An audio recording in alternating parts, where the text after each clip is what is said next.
Hello everyone, I am going to start class 12 first chapter electric charges and fields. So first topic is conservation of charge. Okay, so conservation of charge means the net charge of an isolated system. System must be isolated. Okay, so for a isolated system, net charge always remains constant. Now, what is the isolated system? Isolated system means a system that does not interact with its surroundings. That means for an isolated system, charges cannot enter into the system from surroundings and charges cannot leave the system, and also charges cannot leave the system. That means charges, that means no interaction taking place between system and surroundings. Okay.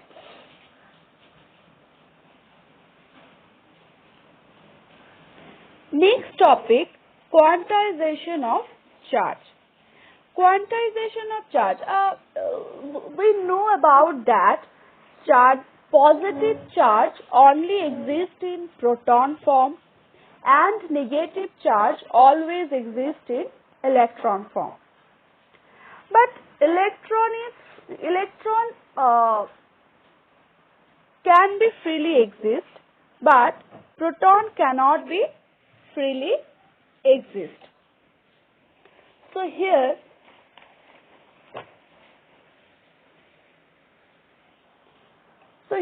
negative, we can see a charge of 1 electron equals to, what is the value of charge of 1 electron? It's equals to minus 1.6 into 10 to the power minus 19 coulomb. And charge of 1 proton equals to plus 1.6 into 10 to the power minus 19 coulomb.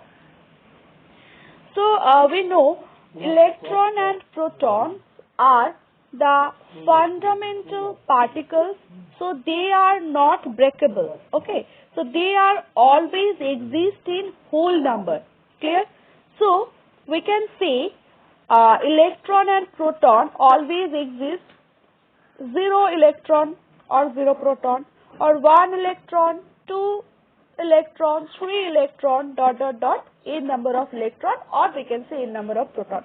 That means proton and electron both are exist in this form. This is the general form, n into e, where n belongs to whole number. Clear? So the possible value of charges are 0 coulomb, plus minus, plus for positive charge, minus for negative charge. So plus minus 1.6 into 10 to the power minus 19 coulomb, plus minus 2 into 1.6 into 10 to the power minus 19 coulomb. So plus minus n into 1.6 into 10 to the power 19 coulomb. That means we can say charges always exist in plus minus n into 1.6 into 10 to the power 19 coulomb, where n equals to 0, 1, 2, infinitive. That means n belongs to whole number. But we know negative charge of electron only can freely exist. Proton cannot be freely exist because proton bounded inside the nucleus of atom, right? So positively charged body means, or we can get a positively charged body by removing some electron from that body. And negatively charged body means, if we give some electron to the body, then we get negatively charged body. So for get positive or negative charge, only electron participates here. Okay. So now next topic,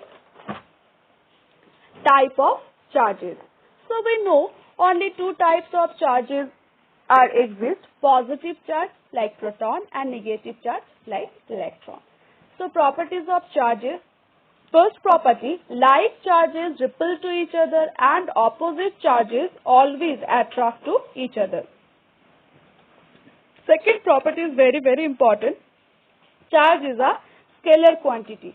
Additive nature of charge. That means we can add charges in the simple algebraic form. Okay.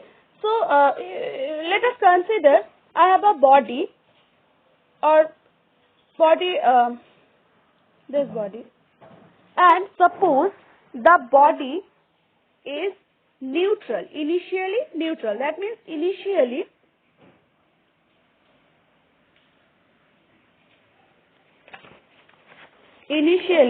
the charge of this body equals to 0. If we give some charges, like suppose if we give 2 coulomb charge on this body, then we can say the charge of this body is what? 2 coulomb. Now after that, if we give again minus 5 coulomb amount of charge to this body, then we say the total charge of this body equals to 2 coulomb plus minus 5 coulomb, because this is the simple algebraic form.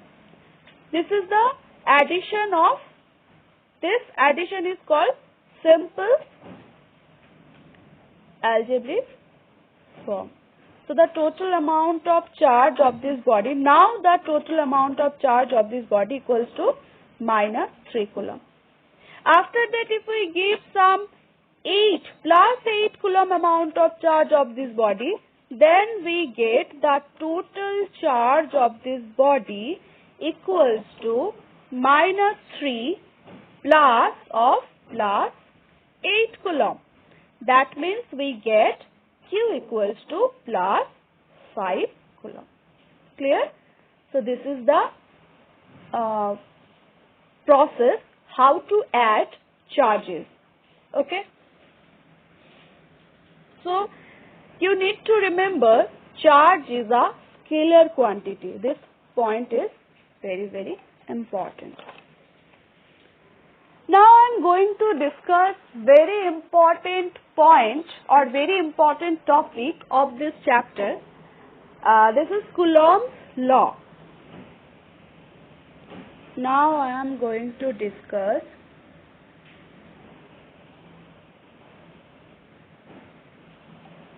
Coulomb's law.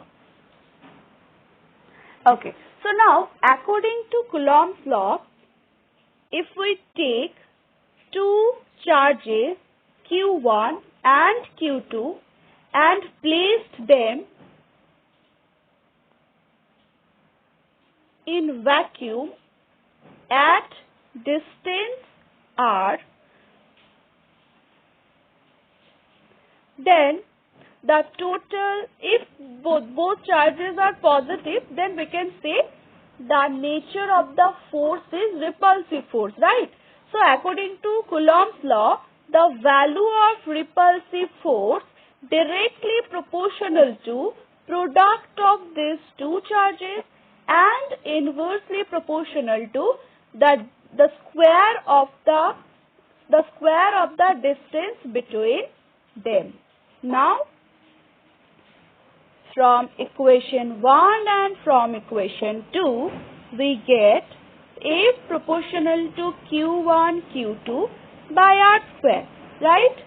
So if we take a proportional constant K, then F equals to K into Q1, Q2 by R square. So here K is a proportional constant. So it's experimentally proved the value of K equals to 1 by 4 pi epsilon naught if the medium is air or vacuum.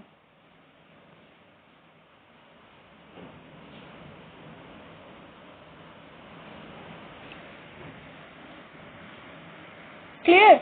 So for vacuum or air medium, we can write the value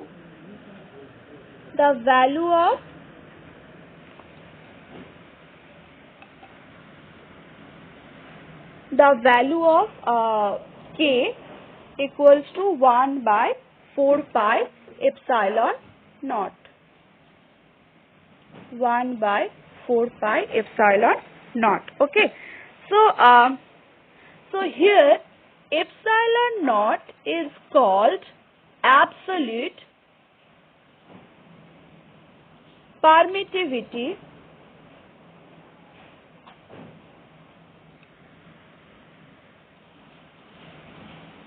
of air or vacuum.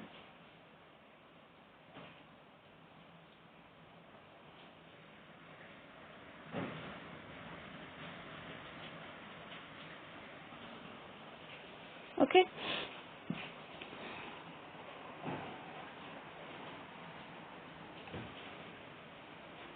I will discuss about permittivity later. Okay. So now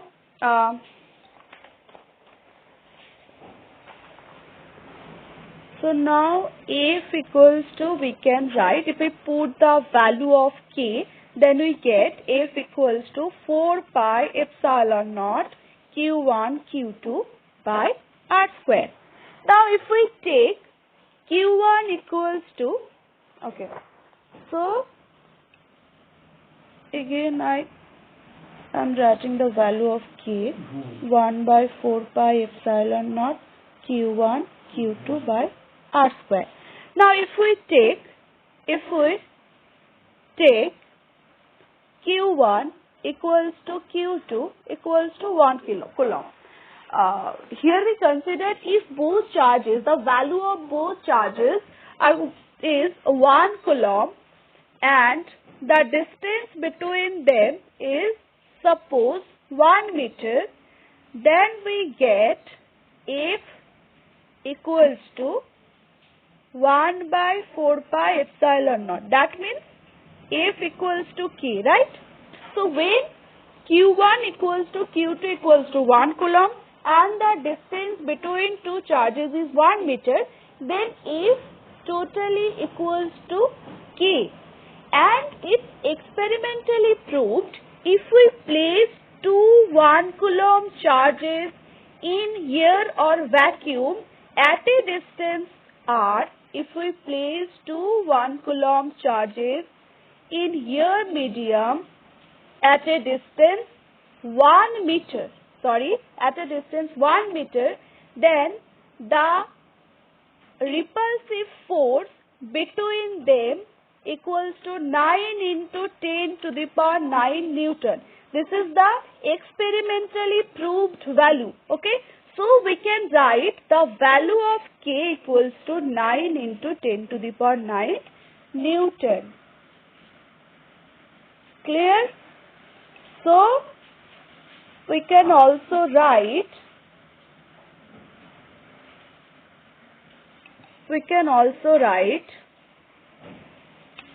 the value of force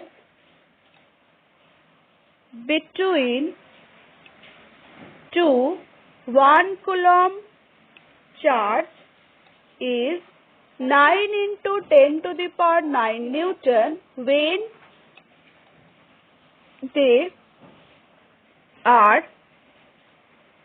placed in 1 meter distance.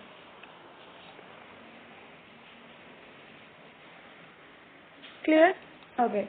So now I am going to find SI unit of 1 by 4 pi epsilon naught.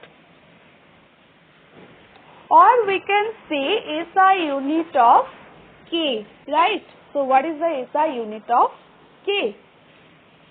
So from this equation we can write 1 by 4 pi epsilon naught equals to Q1 Q2 sorry 1 by 4 pi epsilon naught equals to F into R square by Q1 into Q2. Clear? So, what is the SI unit of F? We know that SI unit of F is Newton and the SI unit of distance is meter. So, meter square by SI unit of charge is Coulomb. Here, two charges are multiplied. So, Coulomb into Coulomb. Now, we get Newton into meter square into Coulomb to the power minus 2. So, this is the unit of 1 by 4 pi epsilon naught or K. You can say K because K equals to 1 by 4 pi epsilon naught. So, this is the SI unit of K. Now, what is the dimension of 1 by 4 pi epsilon naught or what is the dimension of K? So, dimension of K or 1 by 4 pi epsilon naught.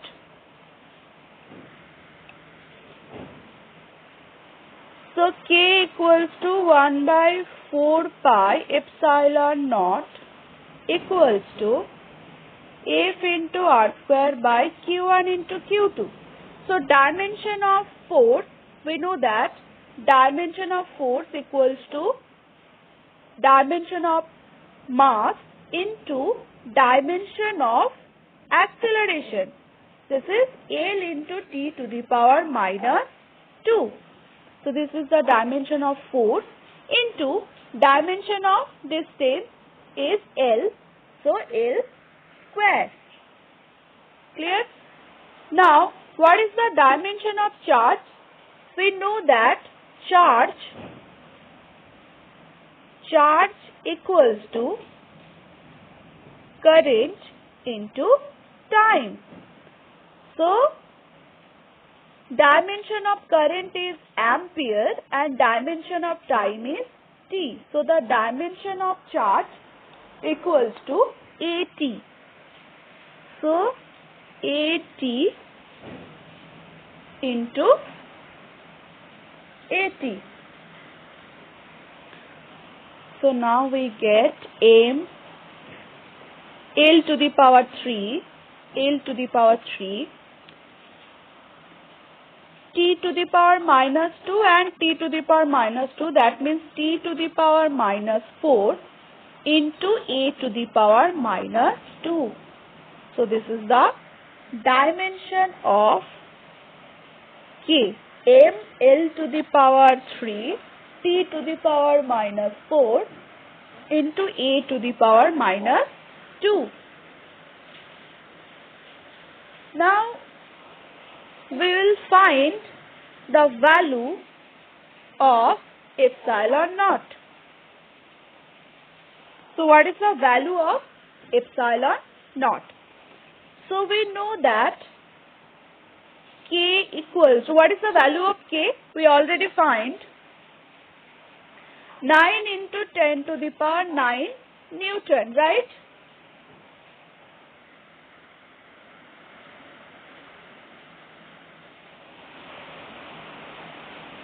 Not Newton, 9 into 10 to the power 9 Newton meter square Coulomb to the power minus 2. This is the unit of K. So, we can write Newton into meter square per Coulomb square. So, we know K equals to 1 by 4 pi epsilon naught. So, 1 by 4 pi epsilon naught equals to 9 into 10 to the power 9, right? So, if we reverse both sides, then we get 4 pi epsilon naught equals to 1 by 9 into 10 to the power 9. Newton into meter square by Coulomb square. So here, if this one is reverse, then this one is also reverse.